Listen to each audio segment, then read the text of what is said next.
New show, we'll be talking about trends. We would be taking a detailed look at few sectors and themes. The idea of deep dive here is to perhaps get really and burrow into a sector theme idea or some money-making strategies. Now today we'll take a deep dive about how to judge the FI flows. Let's first understand that why are FIs selling. It's very simple. FIs are selling. Why? Because there are a couple of types of FIs. Let me explain it this way. There are country dedicated FIs which only invest in India. There are region dedicated FIs which invest in a region. Within that, emerging markets like India, they get an allocation. And then there are ETF based FIs which essentially just follow a program which in a sense they follow either it is MSCI or it is based on what the global money allocations are. So it is very difficult to fathom that where FIs, which FI is selling and what could be the quantum of that. But historically we've seen that whenever there is weakness in the dollar, which is the local currency, strength in the dollar, I beg your pardon, and weakness in the local currency, which is rupee, if there is a tilt towards US economy in terms of growth and in terms of better comparison if done with emerging markets, and if relative valuations for any emerging market are higher than its mean, foreign institutional investors, they tend to sell. So I'm not saying anything new.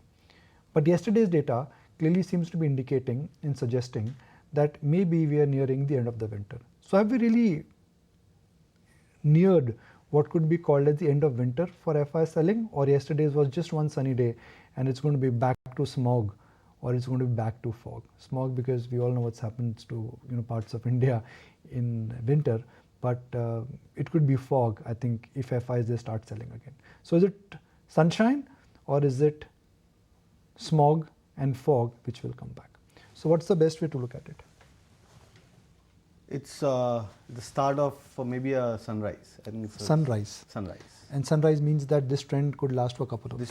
It's not like one day. It's not a one day. At least today's data, today's market move is backing the move of the data which was shown yesterday. There's a clear, distinct shift of stance from the FIIs. We look at short covering as the ideal mode. That if short covering comes back, then that's a positive sign for the markets because that results into V-shaped recovery. But then there's clear evidence that there's been cash-based buying which was seen yesterday for the first time. Just one day, but. Yeah, one day, but that's a strong evidence. So the extent of selling reduces. So what happens is, the extent of selling was around 5,000 to 7,000, 6,000 crores on a daily basis from the FIs on the cash side. That initially reduces. We see that drop to maybe 2,000, 2,500 crores. And then all of a sudden you see a change of stance and the number starts to become positive. The initial positive is very low, the quantum is low, but then it eventually graduates into a trend in the making. And then you would probably see substantial size numbers from the FIIs. So Kunal, the way markets are stacked up, and that's just my personal observation, that everyone is convinced that FIs are going to sell. And they will sell, and they will continue to sell. If for 2 or 3 days, if markets get convinced that FIs are back, if the cash market figure becomes slightly positive, so bada negative hai, thoda positive bhi ho jaye. Correct. One. If we see through 2 or 3 days of evidence of bit of a short covering by foreign institutional investors, if these two factors pan out today and tomorrow, then Monday it could lead to a giant short covering. See, we've not seen a giant short covering. Correct. What we've seen is an adjustment because the trade is changing. That's mechanical. But the Janta trade is still short. Yes. And they would panic if they get convinced that FIs are back. Correct. That's my logic. Yeah, very true. And I think the quantum of the numbers have started to show signs. So we were discussing this on the FNO side, that on the derivative contracts, there has been a substantial jump which has happened from yesterday till today, rather day before yesterday till yesterday. Today's data, of course, is something which is awaited. But that jump of that stance, short covering is one leg. You've seen long built up. It's almost like I think a 38 or 48% jump in the long positions from the FIIs. So just to give you an example, we were almost at 24,000 contracts long on the index futures. That's jumped to 35,000 on the index futures in just one day.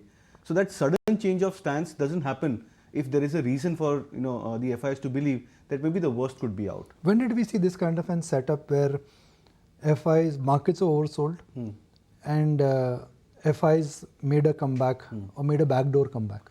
This is a backdoor comeback because you're coming by the options route. I looked at the data for the last 5-7 years, Nikunj, and 2 times in the last 5-7 years, 22, I think it was June or July 2022 is where we've seen the change of stance. So after almost 5-6 months of consistent selling, there was a sudden change of stance. Like after weeks of selling, there was first positive number from the FII, then marginal sell numbers, and then an increasing trend of positive numbers from the FIIs. Same happened in 2020. April 2020, of course, from the March lows, COVID lows, from the first time we saw the FII turning into positive was in the April month of 2020.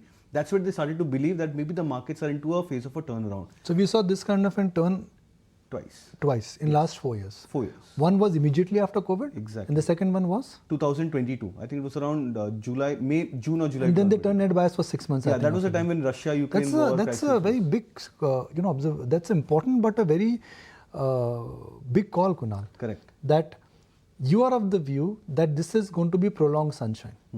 It's not like it's not like one day of summer. Yeah. It is not like London summer. It's not like London summer. To add to that fact, Nikunj, look at the trends with the markets are showing the last 3-4 days. You're seeing strong large cap names buying. That happens when there is confidence in the market. You don't buy large cap stocks just because there is fear that the mid caps would keep on falling further. And large cap stocks making new highs for themselves. It was initially maybe HDFC Bank, which was touted to be a large cap name, which could make new highs. But then now you have Bajaj Finance. You have altogether different large cap names. That adds to the confidence. So quick rapid fire. Lene ka? Yes. Kya lene ka? If you ask me stocks, I think Reliance Industries, Bajaj Finance, I would still bet at current level. Short covering आने वाली है. आने वाली है. बड़ा move बचा है. Yes. Nifty new high. Not new high. I'll probably take it very slow and gradual. But yeah, 24,500 is what I would expect. लेने का, डरने का नहीं. And short covering होने वाली और hold करने का. Yes, hold करने. Those are the buzzwords. Yes, buy, cover your shorts, hold. We could be in for a good, smart patch of market comeback. Correct. So yesterday's rise, in all probability, according to you, could become a rally. Yes, it could become a rally. The rise can become a rally. Yes. So rise can become a rally. That is what Kunal technically sees. That's a deep dive. We've looked at some nuances, some facts, a lot of historical data to really bring our viewers up to speed with why yesterday's price action really could be that big turn. When we come back, one more deep dive with Puneet Chatwal on what this budget means for the hospitality sector. Indian hotels, well. I mean, the hotel industry is in an uptrend, and in an uptrend, if you suddenly get this tax bonanza of 1 lakh crore, what is uptrend? Good will become, better will become good, and good will now perhaps become excellent for the hotel industry.